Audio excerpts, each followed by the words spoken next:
The heart monitor screamed. Chantel's eyes snapped open to blinding white light. Shapes blurred above her, moving, urgent. Voices echoed like she was drowning. "She's awake. Get the doctor." Her chest burned. Every breath felt like swallowing glass.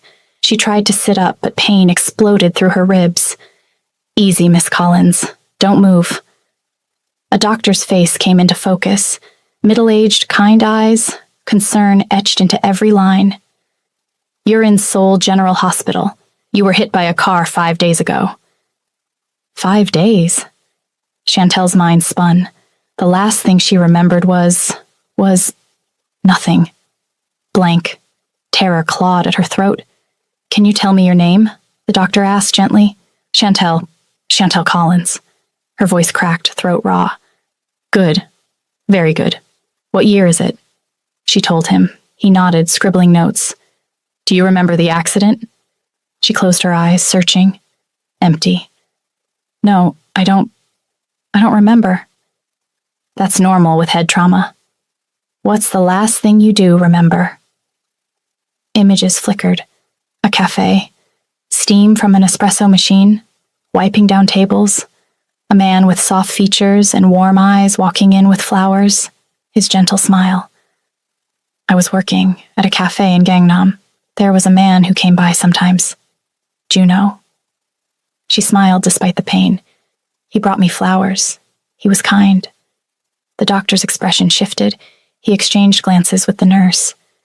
"You remember Juno Kang?" "Yes. He'd order Americano, extra shot, and we'd talk. He made me laugh." Her chest tightened with sudden worry. "My mother, she was sick in the hospital. Is she okay?" "Your mother is fine, fully recovered. She's been here every day." The doctor leaned forward. "Chantel, do you remember anyone named Jihoon?" "Jihoon?" She rolled the name around her mouth. "Nothing." "No. Should I?" The doctor's jaw tightened. "I need to run some tests." 2 hours later, the diagnosis came like a death sentence. "You have retrograde amnesia," the doctor explained, sitting beside her bed. "Specifically affecting the last 6 months of your life. Everything before that seems intact.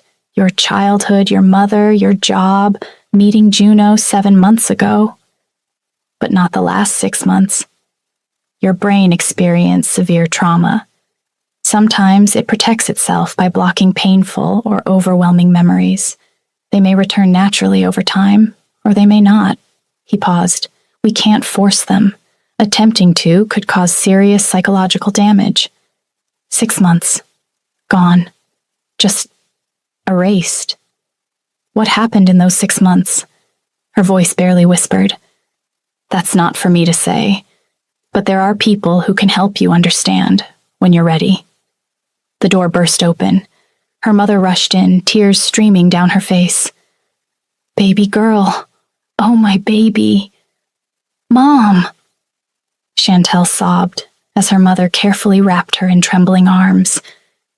They cried together for what felt like hours. When the tears finally dried, her mother pulled back, cupping Chantel's face. "I thought I lost you. I'm okay. I'm here." "You have no idea." Her mother's voice broke. "So much has happened. So much you don't remember." "The doctor said I have amnesia." Her mother nodded, wiping her eyes. 6 months. "What happened during those months, Mom? What am I missing?" Her mother's face crumpled. "Things that broke you. Things that... Oh, sweetheart, maybe it's better you don't remember." Cold dread pooled in Chantel's stomach. "That bad? That complicated?" Before she could ask more, a nurse knocked. "Miss Collins, there's a discharge issue we need to discuss." The social worker was apologetic but firm. Chantel couldn't be released alone. The amnesia, combined with her injuries, meant she needed 24-hour supervision for at least a month. "I can take care of her," her mother insisted. "Can you afford round-the-clock care?" the social worker asked gently. "The monitoring equipment, potential therapy, Medication management? Her mother's face fell. They both knew the answer. Chantel's cafe salary barely covered her tiny apartment. Her mother's factory job kept food on the table and nothing more. How much would it cost? The social worker showed them the estimate. Her mother went pale. There has to be another way, Chantel said desperately. A payment plan. Something. I'll find a way, her mother said firmly. I'll take extra shifts, borrow. Mrs. Collins, even with loans, the insurance won't cover extended monitoring at home without proper medical equipment. They sat in defeated silence. That's when he arrived. Kang Tae-jo, grandfather. The name tag on the expensive suit said it all. He was elderly but commanding, silver hair perfectly styled, walking with a cane that looked more like a status symbol than a necessity. "Excuse me," he said, voice cultured and careful. "I couldn't help but overhear. You're Chantel Collins?" Chantel and her mother exchanged wary glances. "Who are you?" "My name is Kang Tae-jo. I know your situation. I'd like to help." "We don't need charity from strangers," her mother said coldly. Something flickered across the old man's face. Guilt? Pain? "It's not charity, it's..." He swallowed hard. "It's penance. My estate has a full medical wing. Staff trained in patient care. Everything she needs. I'm offering it freely. No strings attached." "Why would you do that?" Chantel asked. His eyes met hers. She saw decades of regret swimming in them. "Because I'm responsible for you being here, and I need to make it right." If you're already hooked, hit that subscribe button now. This story is about to get intense. Drop a comment below. Do you think she should trust him? Her mother stood abruptly. "We don't want anything from you or your family." "Mom, you don't understand, Chantel. This man, his family..." "She doesn't remember," the old man said quietly. "And maybe that's a mercy." "What's he talking about?" Chantel looked between them. "Mom, what does he mean?" Her mother's eyes filled with fresh tears. "Baby, this is Kang Tae-jo. He's Juno's grandfather, and 6 months ago, he tried to..." She couldn't finish, covered her mouth, sobbing. The old man's shoulders sagged. "I tried to pay your daughter to leave Seoul, to abandon my grandson. I threatened you, Mrs. Collins, threatened your hospital care." His voice cracked. "And indirectly, my cruelty put Chantel in front of that car." Silence crashed through the room. "I don't remember any of this," Chantel whispered. "I know, and I have no right to ask your forgiveness. But please..." He looked at her mother. "Let me provide care. Not because I deserve to, but because she deserves to heal. After everything I've done, let me at least do this one thing right." Her mother looked at Chantel, then at the social worker's estimate still clutched in her shaking hands, then back at the old man. "If you hurt her again..." "I won't. I swear on my late wife's grave, I won't." The decision was made. 2 days later, a private car pulled through massive iron gates. Chantel pressed her face to the window, staring at the estate sprawling before her. It looked like something from a drama. Manicured gardens, fountains, traditional architecture blended with modern glass. "This is insane," she breathed. Her mother squeezed her hand. "I'll visit every day. If anything feels wrong, anything, you call me immediately." The car stopped at the main entrance. The door opened, and there he was. Juno stood at the top of the steps, exactly as she remembered. Soft features, warm, friendly eyes, short black hair with a slight fringe. He wore a blue turtleneck that made him look approachable despite the mansion behind him. When he saw her, his face lit up. "Chantel," she smiled. Finally something familiar, something that didn't hurt. "Juno." He descended the steps quickly, carefully helping her from the car. "Welcome," he said softly. "You're safe here, I promise." She believed him. How could she not? This was Juno. Kind, patient Juno who brought her flowers and made her laugh. As he led her inside, she didn't see the figure watching from an upstairs window. Didn't see the sharp jawline, the intense dark eyes, the black hair swept back to his neck. Didn't see Ji-hoon gripping the window frame hard enough to make his knuckles white, watching the woman he loved smile at his brother like she'd never known him at all. The first week passed like a dream. Juno was there every morning with coffee. They walked the gardens, his arms steady, when her ribs ached. They sat in the library reading while rain pattered against windows. That evening, they were cooking together in the estate's massive kitchen. She was laughing at his attempts to chop vegetables when she heard it. Footsteps. Fast. Angry. The kitchen door slammed open. A man stood there. Tall. Sharp jawline. Intense dark eyes blazing with something between fury and desperation. Black hair swept back, disheveled like he'd been running his hands through it. Expensive suit rumpled. He stared at her like she was oxygen and he was drowning. Chantel. Her name on his lips sounded like a prayer and a curse. She stepped back instinctively. Who are you? The man flinched like she'd struck him, his face crumpled. Don't. Juno moved between them. Ji-hoon, don't do this. She's here, in our house, and you didn't tell me? Ji-hoon's voice shook with barely controlled rage. The doctor said no stress. You are stress. Ji-hoon laughed, bitter and broken. I'm stress? I'm her... You're nothing to her right now. She doesn't remember you. Then I'll make her remember. Ji-hoon pushed past Juno, reaching for her. Chantel scrambled back, heart pounding. Stay away from me. He froze. She watched something die in his eyes. You really don't know me. Should I? His hands fell to his sides. Yes. God, yes, you should. Chantel, it's me. It's Ji-hoon. We were... That's enough. Grandfather's voice cut through the kitchen. He stood in the doorway, stern and immovable. Ji-hoon, leave, now. She's mine. She's no one's, Grandfather said quietly. And if you care about her at all, you'll walk away. Ji-hoon looked at Chantel. Really looked. Saw the fear in her eyes, the confusion, the complete absence of recognition. Something broke inside him. I'm sorry, he whispered. I'm so sorry. He turned and left.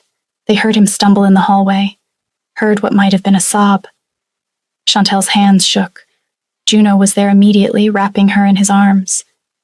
It's okay. You're safe. I've got you. She buried her face in his chest. Who was that? Juno's jaw tightened. My brother. That night, Chantel couldn't sleep. She kept seeing those dark eyes, that devastated expression, the way he'd said her name like it meant everything. She found herself in the library at 3 a.m. staring out at the gardens. Moonlight painted everything silver. Couldn't sleep either? She jumped. Juno stood in the doorway in sleep pants and a t-shirt. I keep thinking about your brother. Juno's expression shuddered. Don't.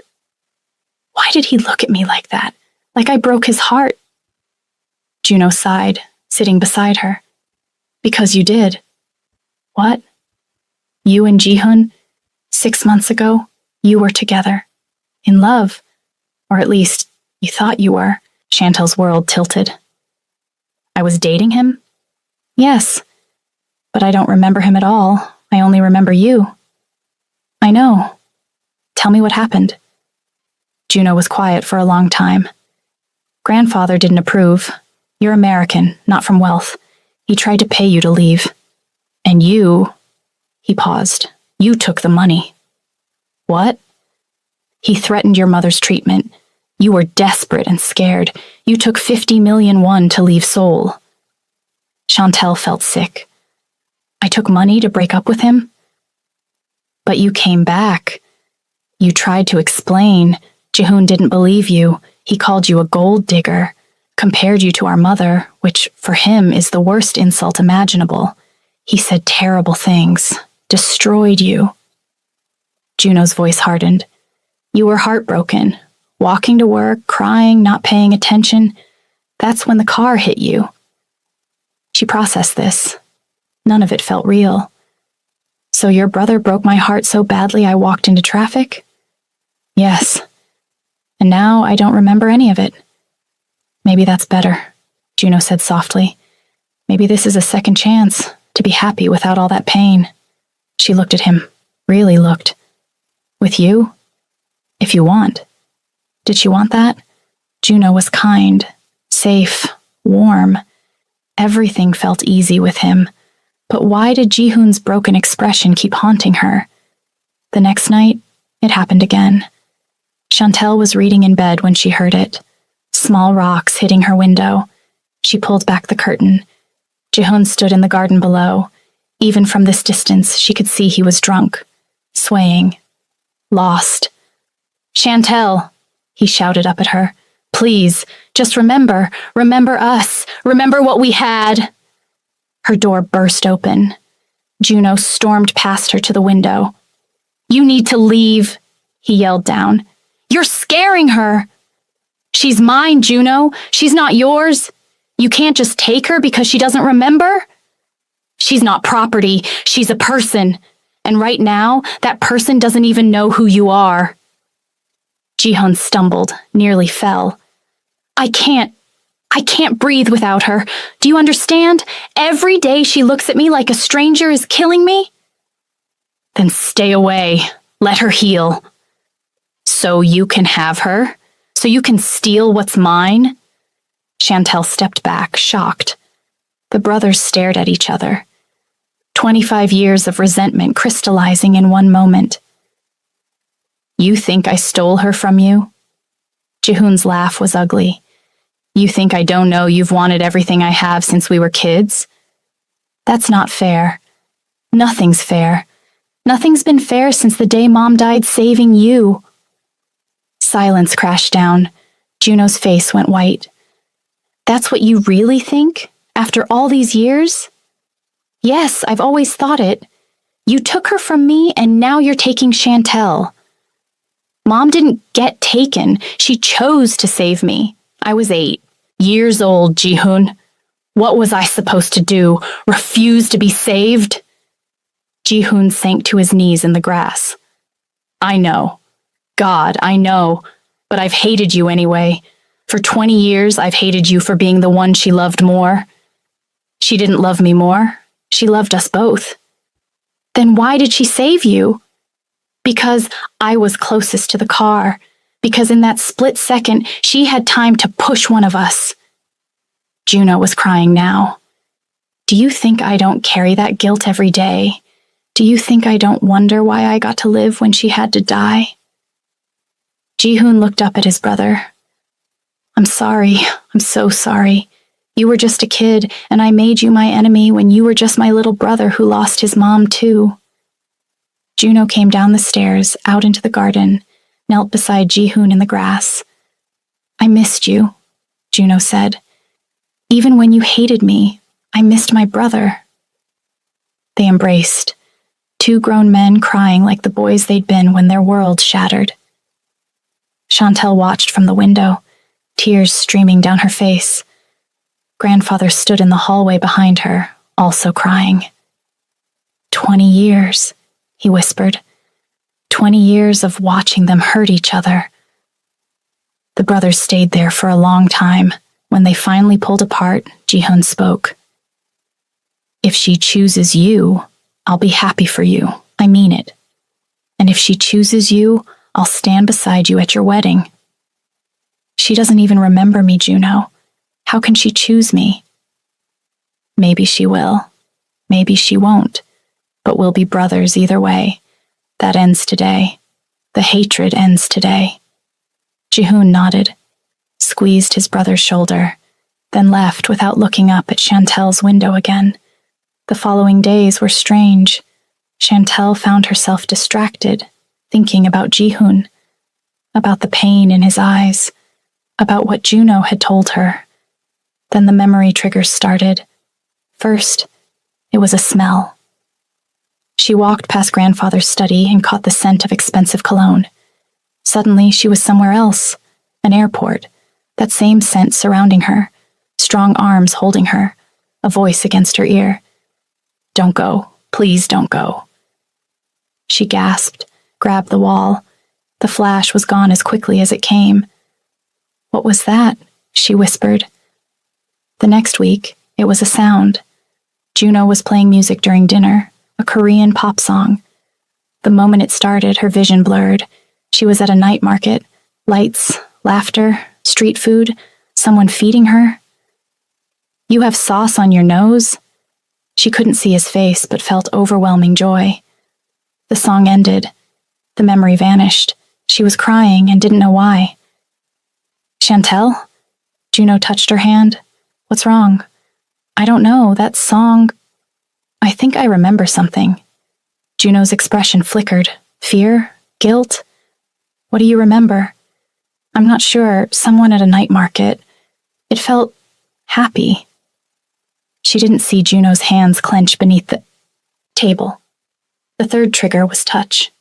They were walking in the gardens when Juno reached up and tucked a strand of hair behind her ear.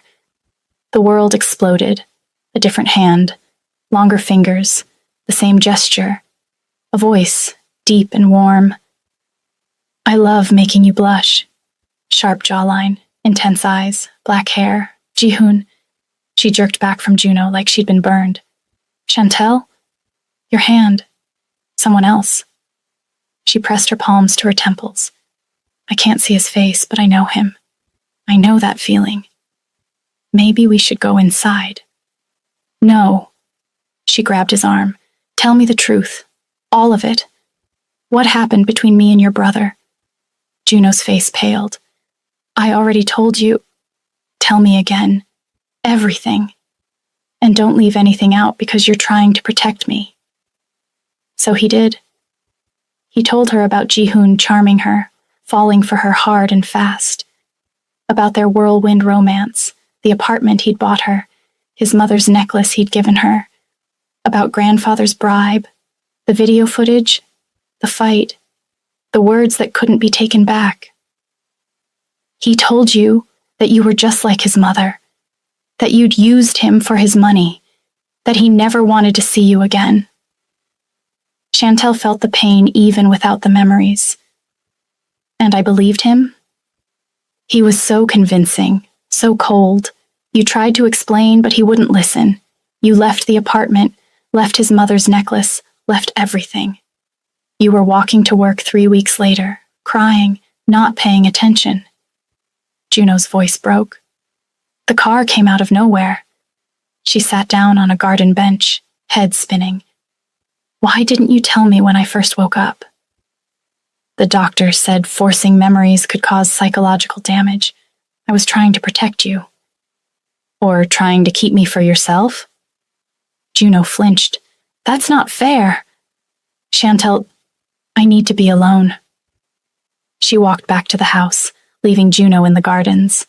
That night, she couldn't stop thinking, couldn't stop trying to remember. Every time she closed her eyes, she felt something just out of reach, like a word on the tip of her tongue. The next morning, she decided to search for answers herself. She wandered the estate, looking for something, anything that might trigger more memories. She found herself in grandfather's study when he was out. Photos lined the shelves, family portraits. Her eyes caught on one in a silver frame, 3 people at a formal event. Juno on the right, smiling. On the left, Ji-hoon, his arm around a woman's waist. The woman wore an elegant dress and a delicate gold necklace. The woman was her, and the way she was looking at Ji-hoon, God, she'd loved him. It was written all over her face, the kind of love that burns everything else away. She grabbed the frame with shaking hands. "Who is he to me?" she whispered. "Why was I looking at him like that?" "Because you were in love." She spun. Grandfather stood in the doorway. "Tell me everything. Right now. I need the truth." So he did. He told her about trying to buy her off, about threatening her mother, about Jihoon's rage when he found out, about the breakup that shattered them both. "I nearly killed you with my cruelty," grandfather said, voice thick with regret. "And I've spent every day since trying to atone. You let me think Juno was my only connection here. You let me fall for him knowing the truth. The doctor said—" "Everyone keeps saying what the doctor said, but nobody asked what I wanted. I deserve the truth." "You're right. I'm sorry." She looked at the photo again, at the woman who'd loved Jihoon so completely. "I need to go back to my old apartment. There might be something there that helps me remember." "I'll have the driver take you." The apartment was small, dingy, nothing like the estate. The landlord had kept her things in storage. She went through boxes with trembling hands. Clothes, books, random items. Everything crashed back. Every memory, every moment, every emotion. The airport. "You are my life." The new apartment. His lips on hers. "Don't ever stop." Candlelit dinners. "I need to tell you something." His face twisted in rage. "You're exactly like my mother." "We're done." Collapsing on the floor. Cold dinner. Shattered heart. The crosswalk. The couple kissing. Tears blurring her vision. Headlights. She screamed. She collapsed, sobbing, drowning in 6 months of memories slamming back all at once. She remembered everything.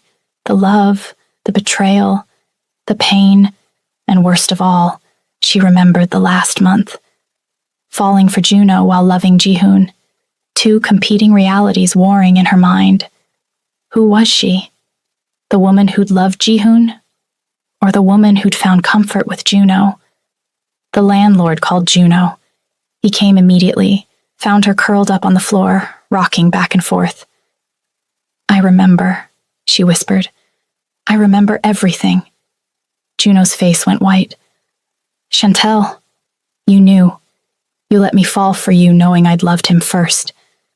"The doctor said—" "Stop hiding behind the doctor. You wanted this. You wanted me to forget so you could have me." Juno's face crumpled. "Yes. Okay? Yes. I wanted you. I've wanted you since the first moment I saw you. And when you looked at me like I was the only person in the world, I didn't want to give that up." He sank to his knees. "But I was wrong. I should have told you. The second you were stable, I should have told you everything.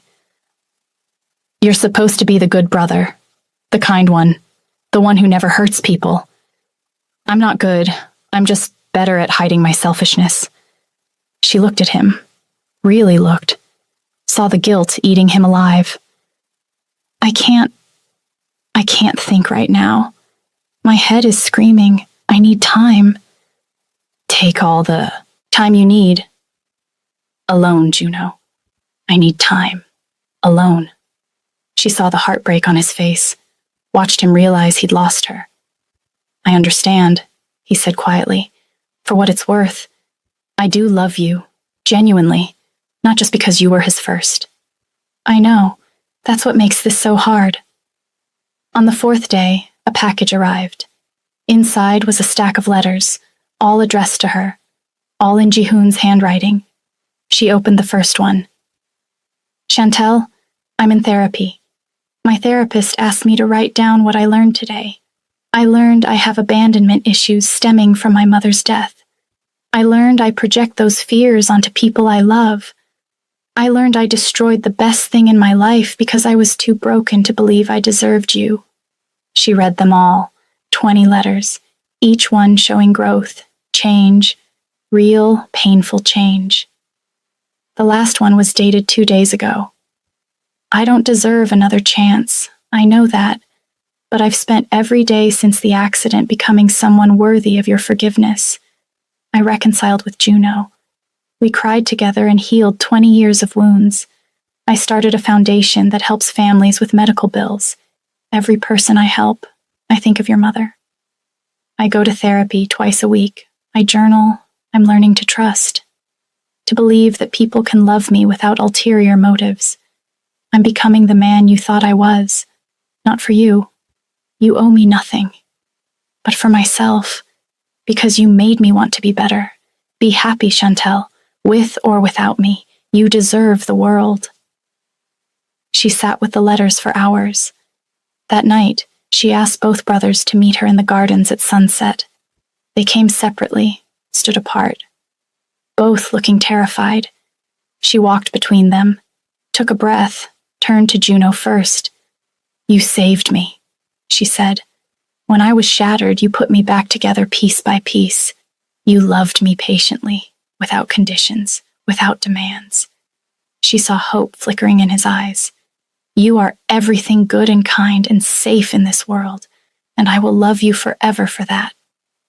The hope started to fade. As my family, my best friend, my brother, but not as my partner, not the way you deserve. Juno's tears fell silently. I understand. I'm sorry. Don't be. You were honest. That's all I can ask for. They embraced, both crying. I'll always be here, he whispered. Always. I know. She turned to Jihoon. He stood rigid, prepared for rejection. Long silence. You hurt me, she said, worse than anyone ever has. I know. You called me a gold digger, compared me to your mother, threw me away like trash. I know. I should choose the safe option, the man who never broke me. Jihoon closed his eyes. You should. But here's the thing about love. Real love isn't safe. His eyes opened. It's not comfortable or easy. It breaks you open and transforms you. It makes you better, or it destroys you. And sometimes both. She stepped closer. You broke me, but then you broke yourself to rebuild into someone worthy of me. You faced your demons, healed your relationship with your brother, went to therapy, started helping people. You changed. I did. I am. I'm trying every day. And that's what love is. Not the person who never hurt you, but the person willing to tear themselves apart to become better. She took his face in her hands. I choose you. The messy, terrifying, beautiful choice. I choose us. His breath caught. Chantel, I don't deserve... Shut up and kiss me. He did. Desperate, passionate, a homecoming. Behind them, Juno walked back toward the house. Grandfather met him halfway, putting an arm around his shoulders. Both looked sad, but at peace. Jihoon pulled back, pressed his forehead to hers. I love you. I'll spend the rest of my life proving I've changed. I know. And I'll spend the rest of mine reminding you that you're worthy of being loved. They stood there as the sun set, finally whole. 6 months later, they married in the hospital garden. Small ceremony, 20 people. Juno was best man, his new girlfriend beside him. Minam flew in from Paris with Pierre, her fiancé. Grandfather sat in a wheelchair, cancer treatment working, tears of joy streaming down his face. Chantel's mother glowed with health and happiness. Jihoon's vows were simple. I don't deserve you, but I'll spend every day earning you. You are my life. Chantel's made everyone cry. You were the worst thing that ever happened to me. Then you became the best. You taught me I'm strong enough to break and heal. I choose you every day, especially the hard days. They kissed. Everyone cheered. At the reception, Juno and Jihoon shared a look across the dance floor. No words needed, just brotherhood, forgiveness, love. Grandfather danced with Chantel's mother, both laughing like teenagers. Minam and Pierre taught awkward guests to dance. Everyone healed. Everyone whole. As Chantel danced with her husband, she thought about the journey, the pain, the amnesia, the impossible choice. It hadn't been a fairy tale. It had been better. It had been real. If this story touched your heart, please like this video and subscribe for more emotional journeys. Comment below, Team Jihoon or Team Juno? What would you have chosen? Your support means everything.